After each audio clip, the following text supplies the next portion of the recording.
Welcome to today's episode of Talent Strategy 60. I am your friendly neighborhood talent strategy nerd, Dr. Jim. And as always, we are here to empower talent leaders to do more with less by leveraging collective intelligence. Today's topic is going to be a job seeker workshop. And the key element of the show that we're going to focus on is positioning both candidates and employers to thrive through a downturn. Don't ask me to say that 3 times fast. It's not going to work. So before we dive into the conversation, I want to introduce our esteemed panel and have the audience learn a little bit more about them, learn a little bit more about the panel as well as their background. So first up, I want to introduce Olivia to the show. Olivia, welcome, and tell us a little bit more about yourself. Hi, everyone. I'm Olivia Fox with the Resume Fox. I have about 8 years of recruitment experience, which I then translated into creating a resume creation and consulting business. After recruiting for so many years, I just saw how a lot of candidates didn't know how to reflect their interests and their skills and abilities on their resume.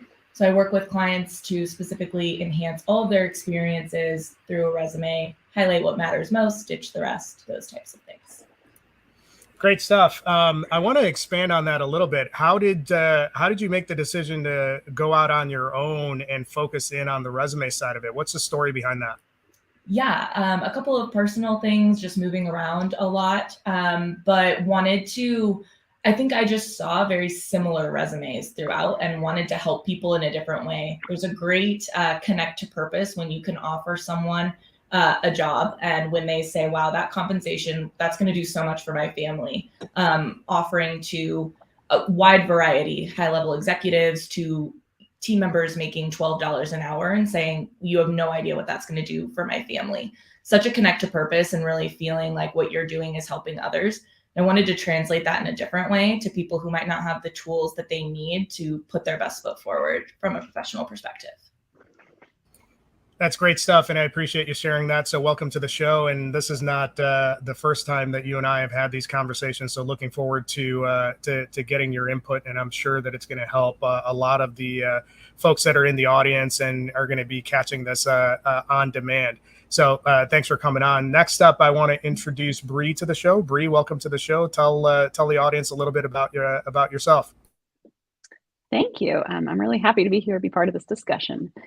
So I am the CEO of Peak Performers. We are a staffing company, but with a different kind of flair. We are a nonprofit, and what makes us a nonprofit is that we employ primarily professionals with disabilities. So I think you're cutting yourself a little bit short as far as the narrative. So I'm going to, surprise, dig in a little bit. So give us a little bit of insight into why the focus on people with disabilities and how your go-to-market as a not-for-profit in the staffing space has really impacted not only the candidates that you help, but the companies that are looking for that talent. Yeah, so this is actually a great environment right now for disability hiring. And the other term that we use when we talk about disability is chronic conditions, because a lot of people that we employ have invisible conditions. So they're not the people who you would look at them and that's typically the person you think of who, quote, has a disability. So we employ people with a broad range of types of disabilities and chronic conditions. And the reason this is a great environment for that right now is that there is a shortage of talent. People with disabilities are the last to be hired and the first to let go when the market changes. So there's a constant need there. People with disabilities also experience twice the national unemployment rate.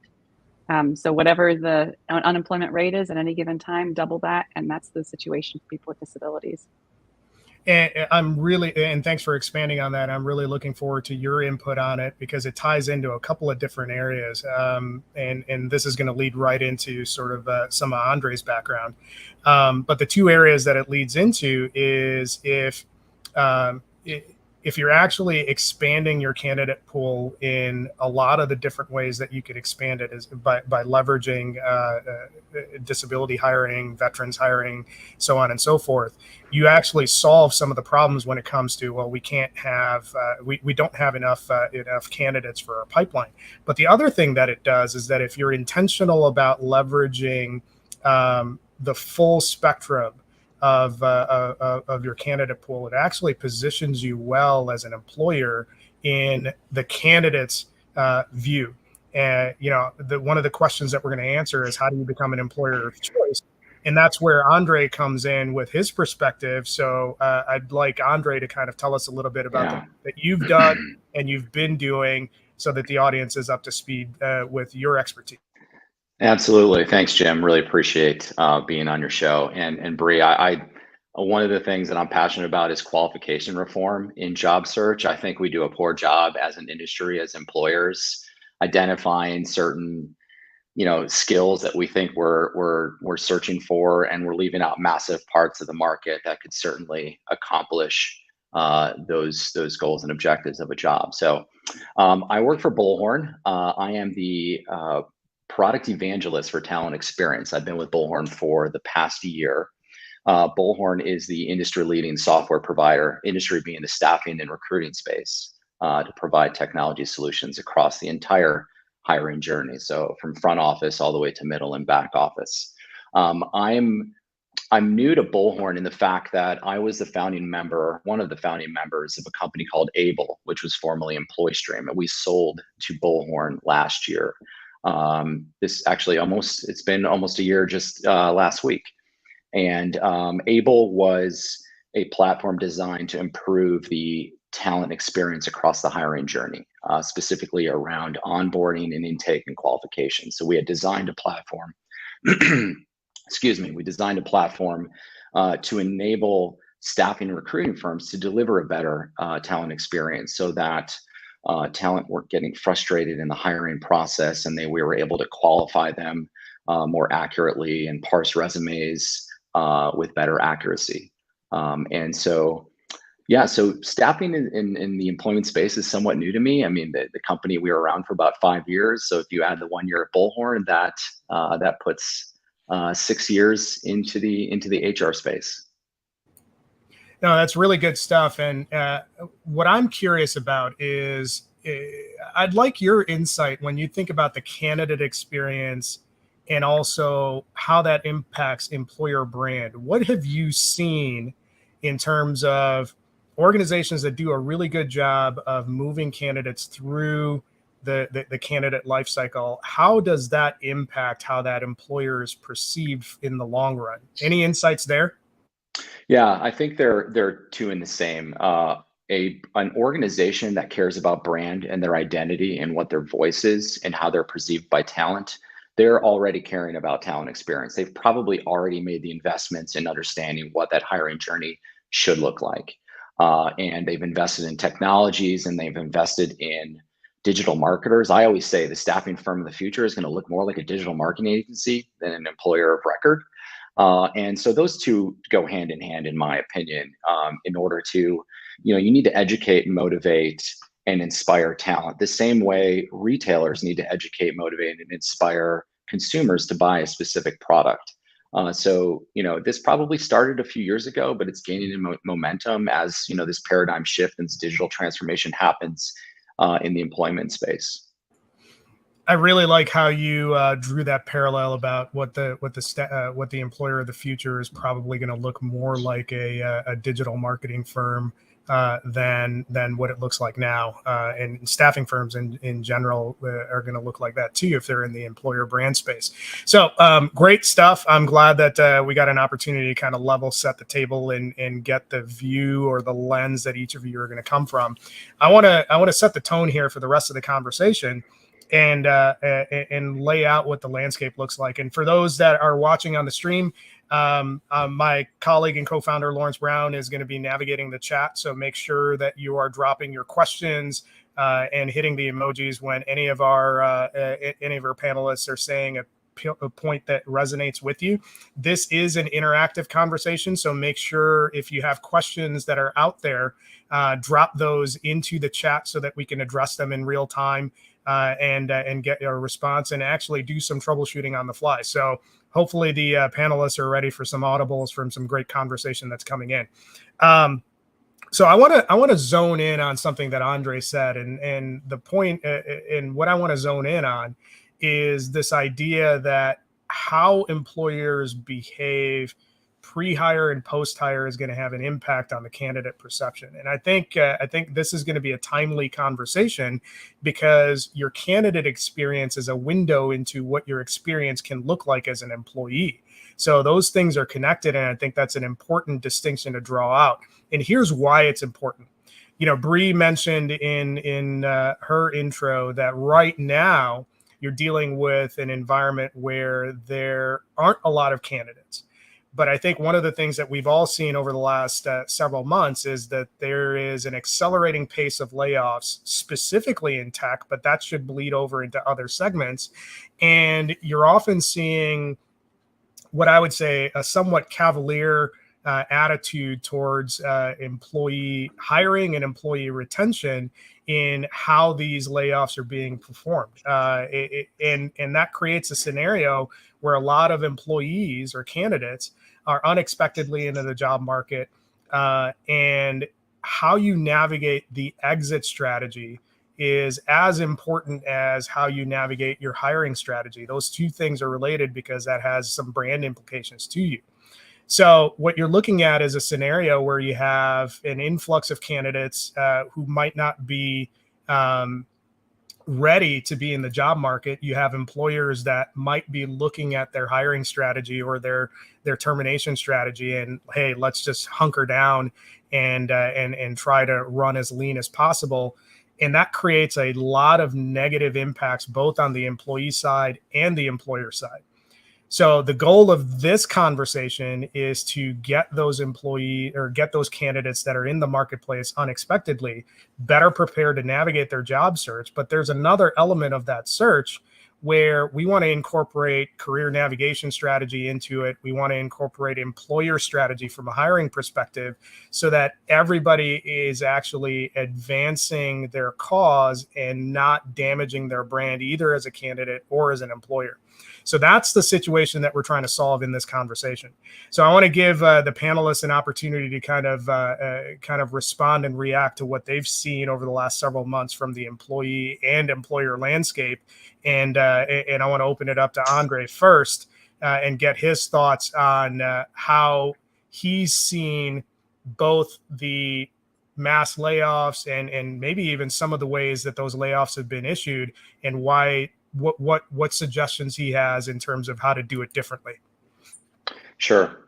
I'll focus mostly on the employer. That's my breadbasket, right? In terms of providing perspective. I think regardless of whether this is a mini recession or not, it's a tight labor market. It's very hard to find talent, right? And many people think that it's going to be short-lived. If you are out of a job, there's a chance that there's a lot of openings with your qualifications and you won't be unemployed for a long time. But I'll let the rest of the team weigh in on that. What I want to talk about is the changing in demographics that's happened in the last several years.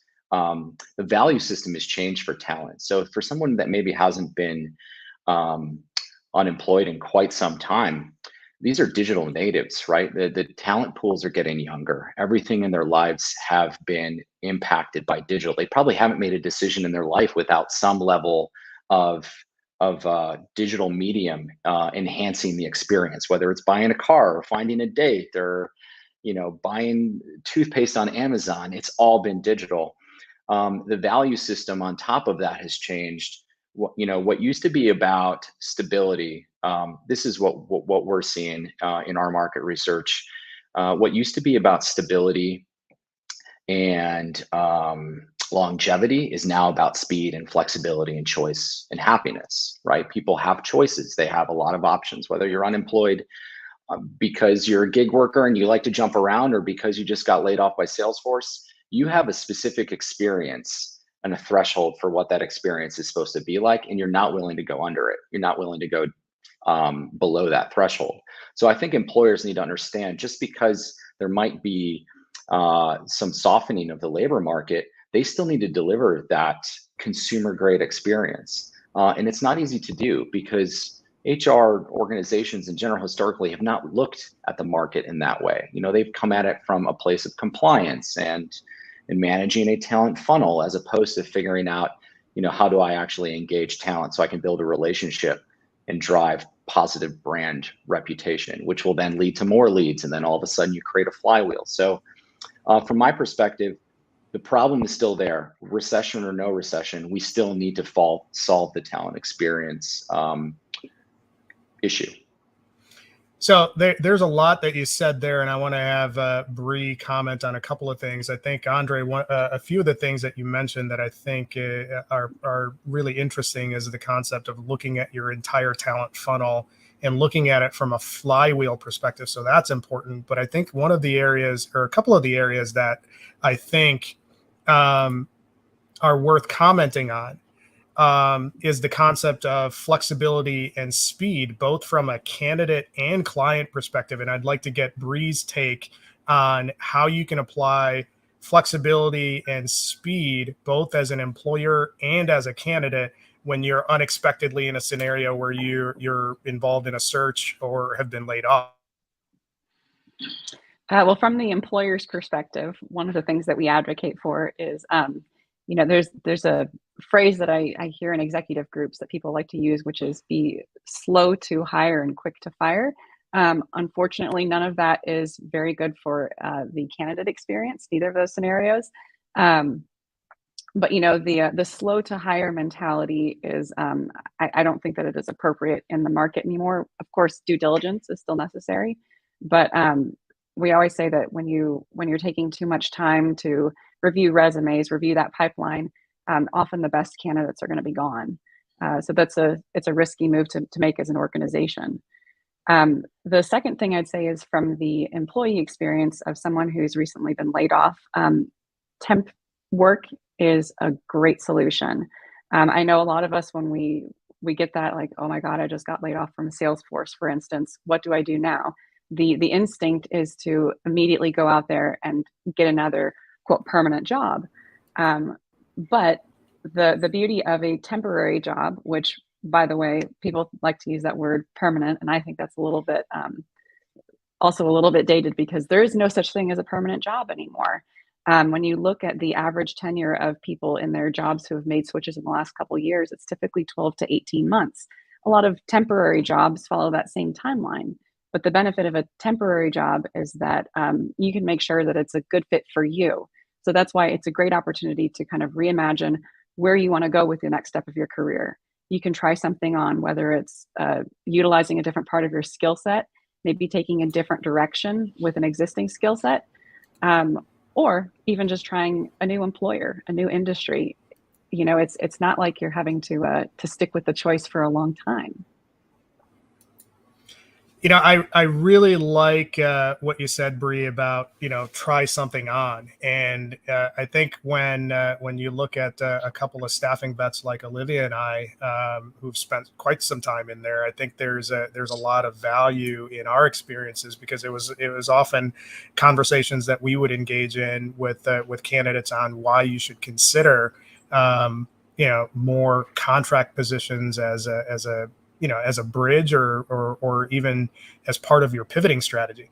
So Olivia, when you look at it from the employee landscape or the candidate landscape, and those candidates that are unexpectedly in the market, what would be the advice that you have for them in terms of, once you're past the initial shock of it, what are the things that they need to be thinking about to start the process of navigating that transition? Yeah, from a candidate perspective, I think open communication, and it also goes for the recruiter as well. So those leaders on this call who are wanting to know what their recruiters and what their frontline staffing can do, is that open communication. A trend that I'm seeing is moving away from cover letters, where you would traditionally talk about potentially I was laid off or this happened, or explaining your experiences, and replacing that cover letter that probably took the candidate 30 minutes, maybe more, to type up, replacing that with a 10-minute phone screen. If you think about it from a candidate perspective, that gives them a connection to the company, to the organization, learning more about values, learning more about the mission. Then from a recruiter or from a company perspective, it allows that open communication. You get to touch base with that candidate right away, as opposed to them waiting for a week and a half to 2 weeks for someone to schedule an interview, or to send an automated email, or to send a personal email. if you go ahead and make it a priority to schedule that 10-minute phone screen with them, you're getting in front of them, you're getting that frontline communication, and you also get to ask the questions that aren't on their resume, or that, oh, that's interesting that you had that experience. Let me dig in a little bit further. Let's relate that back to your personal values, not just personally, but also professionally. And I think that's a key trend that benefits not only the candidate, but also the recruiter. You're muted, Jim. It's okay. I'm a professional. Yeah. So there's a great question that came from the audience that I want to tackle up front now and get everyone's take on it. And Sam Harris popped in with a question about how do you navigate this transition or the labor market when you're part of the long-term unemployed. And the specific, and I have my thoughts on it, but the specific point that Sam mentioned, and great question, Sam, thanks for dropping that in, is there are people that he knows that are highly credentialed and qualified that have been out of work for up to a year, and they've applied to a ton of positions. What's your take on that sort of that sort of situation? How would you advise those folks? I think I'm going to start that with you, Olivia, and then go Bree and Andre for their input. So how would you advise somebody that's in that situation? Absolutely. So whether or not you've been affected by a layoff or a reduction in force within the last month, or like Sam mentioned, it could be a year ago or so. I think that being honest on your resume is always the best policy. Not being afraid of putting that end date on there. I think so many people are worried and try to stretch it out. Well, no, I really only ended with them last month when they actually ended 3 months ago. And then an idea would be maybe within the summary or within that last bullet point, some point in that experience, mentioning that there was a reduction in force or a layoff. That's nothing to be ashamed of. I actually think that adds more just honesty and integrity to your resume. And it gets that question right out the gate. As a recruiter, I talk about this a lot. You've got only a couple of seconds to make an impact on your reader, on the recruiter. And I'm going to decide if I'm going to keep reading or if it's too confusing or you didn't highlight what was necessary, and I'm probably going to stop reading. And I know that sounds harsh, but it is unfortunately the reality. So I think putting that right out the gate just allows the recruiter and whomever your reader is to better understand that. With that, definitely put it on there, but don't feel like you have to over explain or, talk too much about the organizational structure or the reason for the layoff. Just after X amount of time supporting these endeavors, was let go due to a layoff. Something very simple. I think that's a great way to start. I really like the point that you made, Olivia, about not over explaining. You have to have the right, sort of balance of how you explain a gap in employment. So I think that's important, but there's a fine line between explaining the gap and going too far into the direction of just overemphasizing the gap. Bree, how have you advised folks who are in that scenario, both from, you've handled both sides of it. You talk to candidates a lot, and you're also engaging on the client side and potentially presenting a candidate who has a gap or is long-term unemployed. How have you dealt with those scenarios in a broad sense, both from the candidate and the client side, in explaining those? We have definitely worked with many people over the years who've had that long gap, especially, again, like my earlier point, people with disabilities often can have a longer periods of unemployment. Echoing Olivia's thing there of integrity, honesty up front, because those are the things that once your resume gets someone's eyes and gets their interest in a conversation, if there's something that you have not been upfront about, that's going to really potentially have a negative impact on that screening process. One of the tricks that I have seen work so well over the years is using a functional resume format.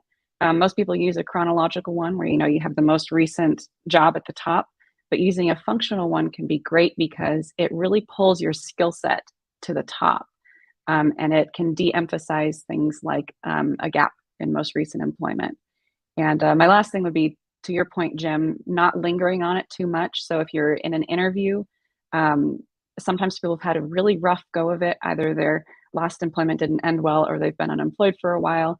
They kind of use that time to air their grievances. It's not usually the best look in an interview. So we always advise people to, keep it positive. You can definitely be honest, keep it positive, and focus on what you're looking for in the future. Great stuff, Bree, and thanks for bringing that forward. There's a couple of things that I always think about is, yes, if you're long-term unemployed, you're looking for new positions and all that sort of stuff. But I'm in the camp that if you're volunteering, if you're getting additional training, if you're upskilling yourself, all of those sort of things could be other ways that you can add to your profile to explain what you've been actually working on as a member of the long-term unemployed. So I think there's merit on that front too, and I've often advised candidates about that. I want to get Andre's take on it from the client side and how that ties into employer brand. Or maybe not even the client side, but if you're looking at it from the perspective of if you're long-term unemployed and you're trying to get back into the workforce, what advice would you have for the candidates, and how would you advise clients to take a second look or a different look on those candidates in the candidate pool that might have had some challenges? Sure. Yeah, I mean, it seems like a no-brainer, but this is what the temp and staffing agency is for. I mean, I would assume anybody that's been unemployed, short-term or long-term, could pick up work immediately with a staffing firm, whether it's blue collar or white collar. I mean, they have the jobs, they don't have the people. You show up on their door. I mean, I hear this from our clients all the time. We're getting you a job by the end of the day or by the end of the week. And of course, some more highly skilled jobs, it might take a little bit longer. But to what Bree was saying earlier, they're starting to move away from the resume as the crutch, and they're starting to get to know people and start placing them based on skills. You hear skill-based job matching, and AI is what we're investing a lot into as one of the key tools to start driving those matches and those placement opportunities. At the end of the day, the clients of the staffing firm have trusted them. They've maybe have worked with them a long time, and they're willing to take risks on people because they've been vetted and vouched for by that recruiter or that agency that they've had a long-standing relationship with. Use a staffing firm as a middleman. It might be a long-term play for you where you rather enjoy it and you start picking up gigs. Most of them in the professional space are offering benefits and 401k, and you get to try a lot of different things. You start thinking of your recruiter not just as your recruiter, but as your agent who's going to find you that next gig if the first one doesn't work out. So for anybody out there, it just seems like that's been unemployed for a long period of time. Go do some research on some agencies nearby. I mean, that's music to my ears when you're advocating agency as a path to getting off of the long-term unemployed ranks, and I think that's a valid point. And it actually provides a great bridge. Something that you said, Andre, was the point about emphasizing skills as part of what gets you the next role, and I think that's some important context where, if we're mapping out a path forward for a long-term unemployed candidate or a suddenly unemployed candidate, and I want to get this over to Olivia, what are the things that they need to be doing from a strategy perspective in getting ready for planning and executing a job search? Tie those things in together as a roadmap for moving forward. Absolutely. One thing I wanted to touch back on that both Andre and Bree talked about with maybe transforming the resume and not worrying too much about more of a functional, talking about the different skills and strengths that you have. I think more of an antiquated view of resumes is being so overly concerned about a 3-month gap, a 5-month gap, a year-long gap. And I just think that's more of an antiquated view, honestly. I think especially since 2020, we've seen a lot more employment gaps. We've also seen, like Andre mentioned, more of the temp work. And that's great. Those point to different skills. one thing I like to include on resumes when maybe you're feeling a little bit less confident or want to point more to your personal values is taking a strengths exam. There's a couple of free and paid versions, and it will talk about your specific strengths. So one of mine is maximizer or achiever, and we'll talk about that related to you as a professional, but also as a person. I think when our recruiters, our staffing agencies are looking at placement, they're looking for a good fit, not just those skills and those experiences. They're looking for a good team fit. I think a great way to explain that, again, replacing the cover letter since it seems no one loves them, is to talk about the strengths and talk about you as a person. So there's I kind of go on. I'm on the fence a little bit on leveraging some of those assessments as part of your search strategy, because I've seen a lot of organizations, and I don't want to get too wonky, so I won't go too far into it, but I've seen a lot of organizations in the hiring process misuse assessments that actually damages their ability to get more candidates in, because they use it as a predictive tool versus a prescriptive tool. And I think that's an important thing to call out. Is it's great to list, kind of as a candidate or as a client, look for certain attributes, but you should use those in a broad sense versus a predictive sense, because that puts you in a dangerous spot as an employer. And I know that Andre has a funny story. We'll get to that in a second on the assessment side, but I want to get Bree's input on when you're strategizing a search and starting the process for that. What advice would you have on the candidate side on the things that they need to do? Olivia had some great stuff. What's your take on it as a staffing exec? Well, it's funny to see people don't have much nice things to say about the cover letter. We have actually seen multiple instances with more junior level roles where if someone is a non-traditional kind of applicant, so in our hiring process, a cover letter is optional because some people like to do it and some people don't, or they already have one prepared. But I've seen it used really effectively for those junior level kinds of roles. Someone has a non-traditional background, maybe they're looking to make a pivot, or they're like, hey, I just graduated from school and this is the direction I want to go. You can sell yourself potentially by standing out just by having done a cover letter, because people don't typically do it.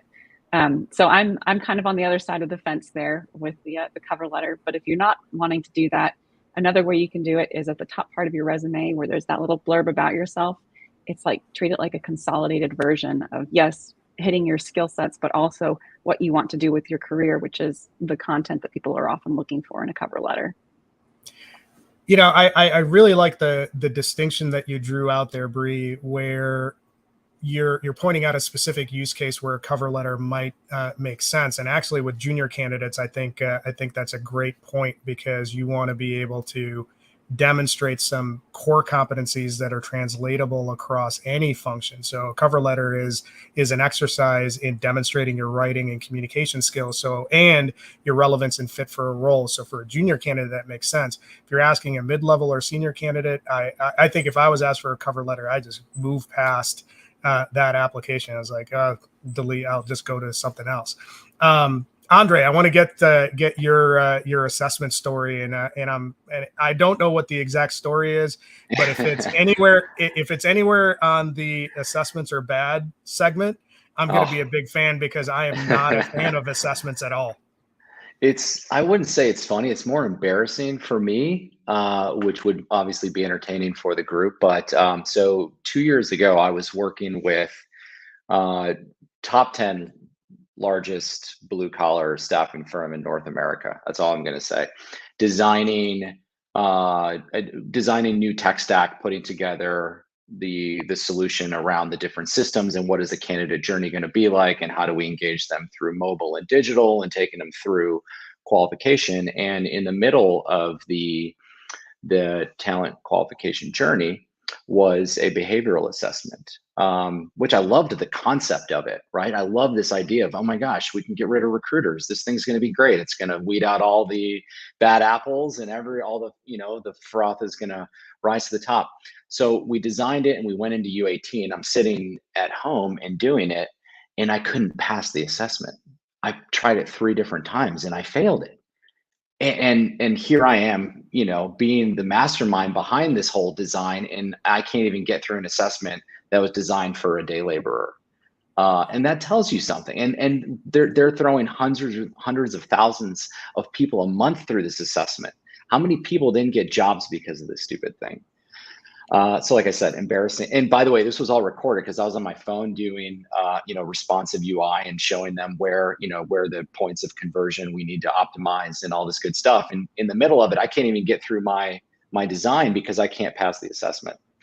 Yeah, and I think what you're mentioning aligns well with one of with some of my critiques on assessments in a pre-employment perspective. I think post hire, they can be useful from a coaching perspective, but I think the big danger that a lot of talent professionals fall into is that they use those assessments as predictive tools instead of prescriptive tools, and that's something that I think creates a lot of exposure from the employer side, because by and large, I have yet to see a pre-employment assessment that is reliable or valid from a statistical perspective. So sorry, went full nerd there. Moving on. Wake up, everybody in the audience. We had some great questions come in, and one of the questions that came in, and we're going to pivot a little bit.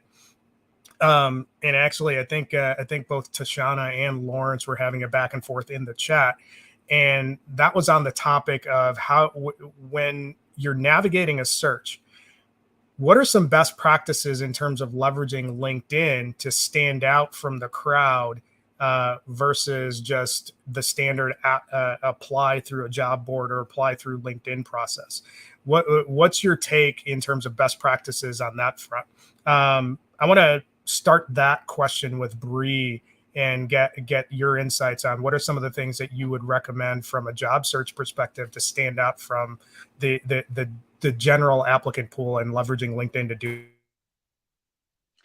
Well, I like that you kicked that to me first because people who know me know that I'm not such a huge fan of LinkedIn, but that's for different reasons. Probably because I get a lot of sales contacts on there. But one of the things that I always see that makes a profile stand out is, of course, it helps to use the open to work little green icon there. That's a great little visual tool for people to be able, as they're going through a lot of profiles, to see ones that stand out. But within the top summary section of your LinkedIn profile, I see a little bit different format than you would see at, let's say, the top part of a resume. Because a resume is going to be a lot more formal and you're going to be limited by space because you don't want to have a really long resume, obviously. But I have seen some people really effectively talk about things like their values. And I mean that in terms of in a professional environment, in that top part of their LinkedIn profile, where they talk about things like being a positive agent for change within an organization. So those are the things that if a hiring manager in particular is looking at that profile, that will stand out.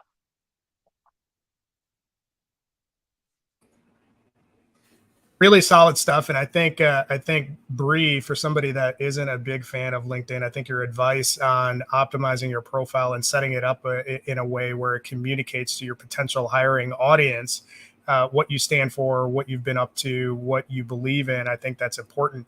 There's another component, and this ties into the networking aspect of your job search. And I want to go to my fellow staffing vet, Olivia, and get her take on, rather than just applying to position after position, how can you leverage the concept of networking to get an edge against the average candidate who is just blind applying to any job that might be a fit? Any advice there? Absolutely. I think a lot of what we've been talking about is that personal connection aspect, similar to that 10-minute phone screen, or what Bree was talking about with networking with people and talking about your personal values on your LinkedIn. I think that's really key. I think something else you can do specifically on LinkedIn is joining a bunch of different groups that align with your values or your interests. Maybe you want to join like a sports fan league, or you want to talk about women in tech, or there's so many different groups that are on there that would allow you to engage and really appeal to that connection aspect. obviously, Dr. Jim, what you talked about in optimizing your profile, including those keywords, similar keywords that you would put on a resume that would be picked up in like applicant software, applicant tracking systems, those similar buzzwords, similar experience words that you would be putting on your resume, putting that on your LinkedIn as well. So including both of those, the connection aspect and optimizing the profile. Okay. Good stuff there. And I think Bree has something that she wanted to add. But I think when I think about the networking component of how you leverage LinkedIn, one of the things that I would advise, and we're talking about reactive strategy or reactive tactics and proactive strategy. So whether you have a job or you've been recently laid off, I think one of the motions that you should consistently be doing is building your network out and having these networking conversations with people that are in your space, because you never know what might put you in their orbit down the road. So one of the things that I often do is I'm constantly having conversations with other sales leaders in the ecosystem. And I'm also always talking to founders and people of influence in the spaces that I sell into. And I think that can be applied from a search perspective. So rather than just blindly applying to the position, before you apply, it's certainly well within scope, or at least my position is well within scope for you to reach out to somebody at that particular company, preferably somebody that you think would be a hiring manager, and ask them a question about if they'd be open to having a conversation about what's it really like in that environment? What made you join this organization, and have that sort of networking conversation. So you're actually building your internal stakeholder committee or landscape in the organization and get a good idea of what it's really like being there. Bree, you said that you had another point that on LinkedIn that you wanted to bring to the table. Yeah, it actually piggybacks really well onto what you just said. I have seen people do this very effectively, but be forewarned, it's a pretty gutsy move. So if you apply for a job and you're just like, oh my gosh, this is the company for me, this is the job, I can feel it in my bones. You can go on LinkedIn and you can find people who have done that job before at that company, and reach out to them and say, hey, I saw that you have done this job and I just applied for it. I was wondering if you had a couple minutes to tell me more about what you liked about the job. When I had this done to me, when I was in the position of hiring, it was actually really funny because he contacted me and I was like, actually, I'm the person who is in charge of hiring for this role that you just applied for. So it immediately made me go to our ATS and go, let me find this guy because, man, he has some initiative. I hired him. That's a brilliant story, Bree, and I appreciate you sharing that, because I think a lot of people should leverage that. That's a great conversation before you're even in the applicant pipeline. And I think somebody else in the chat pointed out that 70 to 80% of hiring happens without like a formal position being posted out. So leveraging that networking component as part of your employment strategy is really important.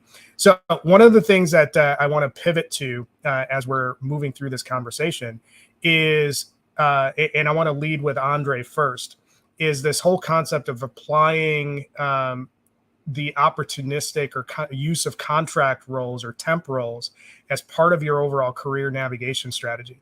And I want to start with Andre and have his insight on that particular strategy, and then move to Bree to expand on that as well. Why is that a good idea, Andre? I think that there's a fear of not having a stable 9 to 5. Like as Bree was saying, like the reality is we're only spending a year or so at jobs anyways. Once you eliminate that negative stigma or that fear factor, you realize that, and by the way, also there is a growing demand for flexibility and setting your own schedule and be able to do things from home and on your own hours. Like a lot of the things that COVID made us experience, all of a sudden, everyone wants to do that all the time. Well, one of the ways that you can actually live that lifestyle and do that is through temp labor work, where you can actually manage your own schedule and work with a recruiter to establish the things you like and don't like. And then you also like to try. I think the younger generations are coming in and they don't necessarily have a career path. They want to try a bunch of different things. Well, you don't have a whole lifetime to try a bunch of the different things, right? To the level in which you would want to, let's say, become a professional in one. But an agency is a great way to actually do that, to actually get a flair for that. So it kind of aligns with what I was talking about earlier is the new value system of talent in terms of not only their desire to have a fast and great hiring experience, but to try different things to really find their path. And yet you can still get the benefits that you're afraid to lose. They can still be there in a temp environment. You know, there's something that you said that I want to have Bree respond to in this, and I'm going to take it from the client side of the equation. So when you're a client hiring a temp employee, there's a level of risk that's much lower than hiring a permanent employee. So understanding that as a candidate is going to be important in your career navigation process as well when it comes to, you know, solving a long-term unemployed situation or maybe even pivoting to a different career arc or path. Bree, what's your take on using that as a point of navigation when you're trying to leverage contingent opportunities to move your career along? Well, you know, one of the things that we've seen in the Great Resignation or the Big Quit or the Great Reshuffle, whatever you want to call it, what we've seen a lot is that people think, oh, there are so many job opportunities out here. Something isn't working for me here. I'm going to try something else. But what they might find out is that they jump to another opportunity that perhaps isn't any better, or perhaps is even worse. You know, maybe the grass wasn't greener over there. So that's where leveraging a contract position, a temporary position, can be really beneficial. You know, it often has a shorter hiring cycle, so that can be great. We talked about that earlier, because the employer isn't thinking, I've got to find someone who I'm going to want to have here every day for the next 5 years. You know, they're thinking, we've got to get a job done. We need someone in here quickly. So it's generally a different hiring cycle, and that can be really, really beneficial for people looking to get work quickly. But the other point is that what we've seen, of course, with people going, oh, this opportunity wasn't what I thought it was going to be. And then you feel perhaps bad because, oh, do I have to stick this out now because I don't want to have a short amount of time in this job on my resume, but I also know this isn't where I want to be. That's where if you find a temporary or contract position, you can avoid that situation altogether. You know, if you're trying to put an explanation on a resume in the future, even if you left the job before the temporary assignment was supposed to be done because, oh, this wasn't a good fit for me, I wanted to try something new, this wasn't it, you can put contract right after that job title on there. And people generally don't ask questions about that. So I want to stick with you here, Bree, because there was a question that came up, and Lawrence actually dropped it in the chat, and we're getting some interest on answering that question. So when you have a lot of these short stints, and Bree and Olivia, I want both of your input on this. When you have these short stints on your resume, people will throw out, or hiring managers can sometimes throw out, oh, this person's a job hopper and therefore we don't want to hire them. So how would you advise candidates to navigate that challenge, and how would you also advise companies to rethink that perspective?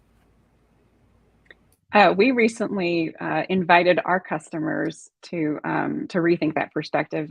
Just on Wednesday of this week, in fact, we did a client event where we were talking about trends of the labor force for 2023, and that same thing came up of, I'm looking at people who they've only been in a job for a year and now they're applying for my job. Why would I want to hire this person? People are saying, I don't want a job hopper. That's not what I want to sign up for. And I pointed out the irony to our customers that they might not want a job hopper, even though statistically right now in the labor market, that 12-month tenure that someone has might be perfectly average, especially for that type of role. Or perhaps they made a leap, they switched to a new role during the last couple of years and that wasn't the right shift for me. And now they're looking to go somewhere else. This isn't necessarily a bad thing.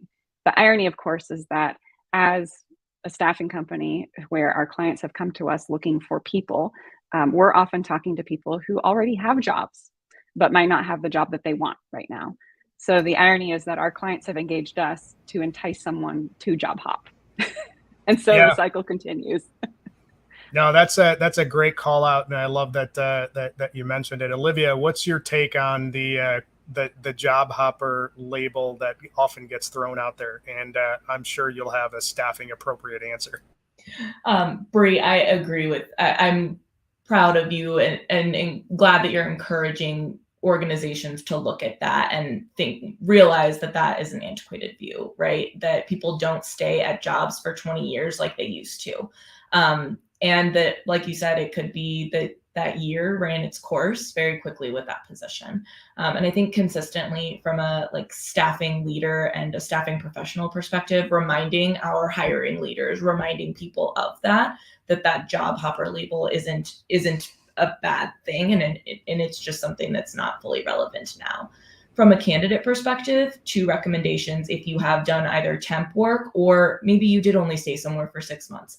First of all, recognizing that's okay. It's normal. It happens, especially since 2020. But even if it was before then, it's just become more commonplace now. Like you mentioned earlier, Bree, in that objective section or that summary blurb at the top of your resume, you could address it there, following a shorter stint at this company, looking to get back into this, as opposed to bashing the company or the position, focusing more on mission, values, those types of things, broad spectrum, or even the specific job and the role that you're wanting to get into. Again, futuristic focus. And then another thing is, if you have found yourself doing multiple different short-term staffing opportunities, you could group them under one, so that way it doesn't appear that you have job hopped, right? Again, I don't want to say that that's a bad thing, but it might just create an easier picture when you're scanning that resume quite quickly. So if you put underneath, the temporary agency and then putting the different opportunities that you had there, you don't even have to put the dates. I've done that a lot with consulting professionals as well, who were on a certain project for 6 months versus 8 months. You don't have to put those specific months or even how long it was. And even if you don't want to put the company, you don't have to put that either. You could say supported a large warehouse in central Kentucky, right? You could talk about those types of things, and grouping them all under one would be my main recommendation. Good stuff. Andre, I want to get your input on the whole job hopper stigma, and maybe from the perspective of why or how employers could be damaging their brand if they're taking that position in their hiring strategy. Yeah, I mean, so take Bullhorn for instance. Bullhorn actually, I want to say promotes, but they're open to job hoppers and they want people to hop within the organization. If you're a right cultural fit, find somewhere else that you might be happy. That happens a ton at Bullhorn, and in past wisdom would say, no, you hire for one position. If that person doesn't work out there, you don't try to move them somewhere else. Well, the reality is you need people, and you don't want to invest the time to find a new person in another job. If that person's interested, they already know the company, they already know the business processes. That's an asset. You don't want to just completely throw that asset to the bottom line. So they promote people's opportunities to grow within your department, or grow within going, whether it's a lateral movement somewhere. I've been doing tech startups my entire career, so I have almost 15 years across 6 different companies. We expect job hoppers. I mean, the tech industry is essentially one big hopper of people jumping around, so it's almost commonplace within that organization or within that industry. There's something that I want to call out about what you mentioned in terms of Bullhorn's organizational philosophy, and it ties into sort of a core leadership principle, which is your job as a leader of any organization is to find the right people, put them on the right bus, in the right seat, going the right direction. So internal mobility and hopping internally is a great point and a great practice that organizations can leverage to not only develop their people, but also in some ways control the costs of hiring. Because if you're always looking for external talent, that screws up your internal equity in terms of what your pay structure looks like. You typically have to pay more to bring talent in than you do in developing your talent throughout your organization. So that's good stuff there. And I sorry for the soapbox on that bit, but I want to stay with you for the next question before we wind down. You know, with Bree's perspective and Olivia's perspective, it's been skewed a little bit more on the candidate side. But when we're asking the question, what can employers do to win in a scenario where there's going to be, you know, an economic downturn or mass recession or resignations or layoffs? What are some things that employers can do to position themselves well to be ahead of the curve when the economy shifts? What are the things from a candidate perspective or an employee perspective that you would advise employers to consider before going the route of, oh, we got to lay off, you know, arbitrary percentage of our staff tomorrow? So what can they be doing in order to, just want to make sure I'm getting the question correctly, what can they be doing to make themselves more attractive in the event that we see a downturn here and then there is a surplus of talent within the labor market? Is that what you're asking? Yeah. How should they navigate the downturn, and what can they do to be positioned well and not damage their brand? Yeah, so I'll cover the position well, because we recently did a survey where we surveyed 4,000 temp workers that worked worked for a staffing agency within the last year, and this is in North America and in Western Europe. And the second reason why temp chose to work with an agency was because of reputation. I don't think we understand how important Google ratings and reviews. I'm not talking about Net Promoter Score. I'm not talking about Glassdoor or Fishbowl. Just general Google reviews have an impact a talent's job search. So there are several techniques you can do in order to build that reputation. And by the way, you have to improve your hiring and your employee experience and your brand experience in order to have that done. So if you focus on something like improving your reputation online, you are going to be improving your business processes as a result of it. It's a bit of a chicken and egg scenario there. I was impressed to see that it was the second. The number one, of course, was access to the right job, right? It was the exact job I wanted, regardless of reputation or pay rate. That's what I wanted to be doing. Outside of that, reputation was the second. So when I'm thinking about an agency or an employer, I would have that on in my crosshairs as I look into not only this year, once again, recession or not, building a team within your organization that is focused on brand and focused on your identity is going to go a long way. Yeah, I really like your point on the reputation management component of it, because a lot of that can flow or be impacted based on how you communicate all different types of company information, the good or the bad.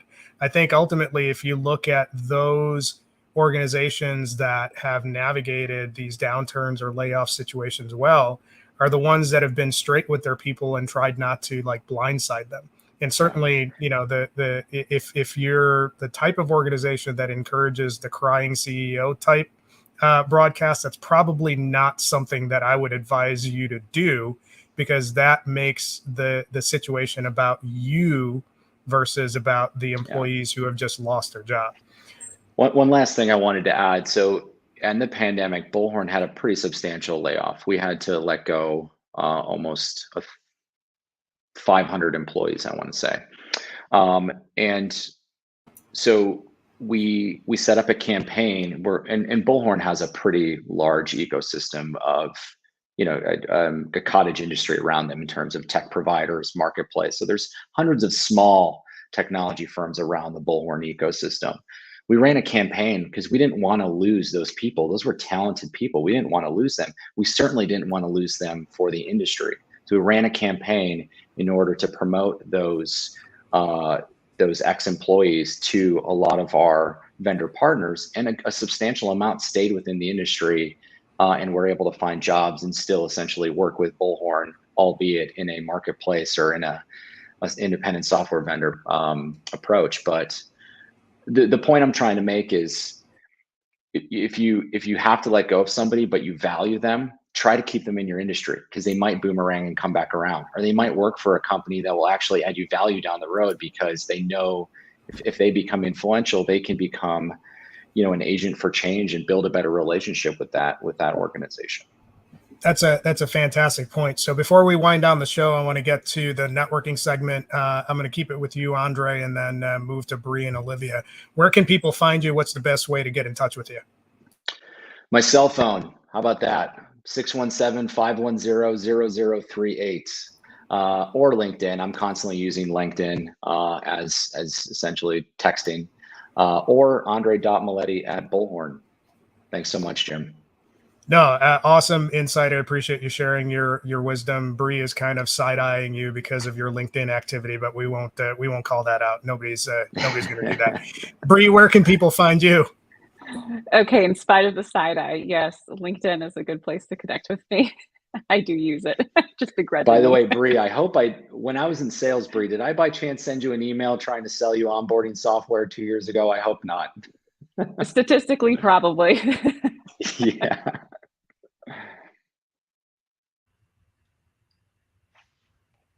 Sorry, Jim, you're on mute again.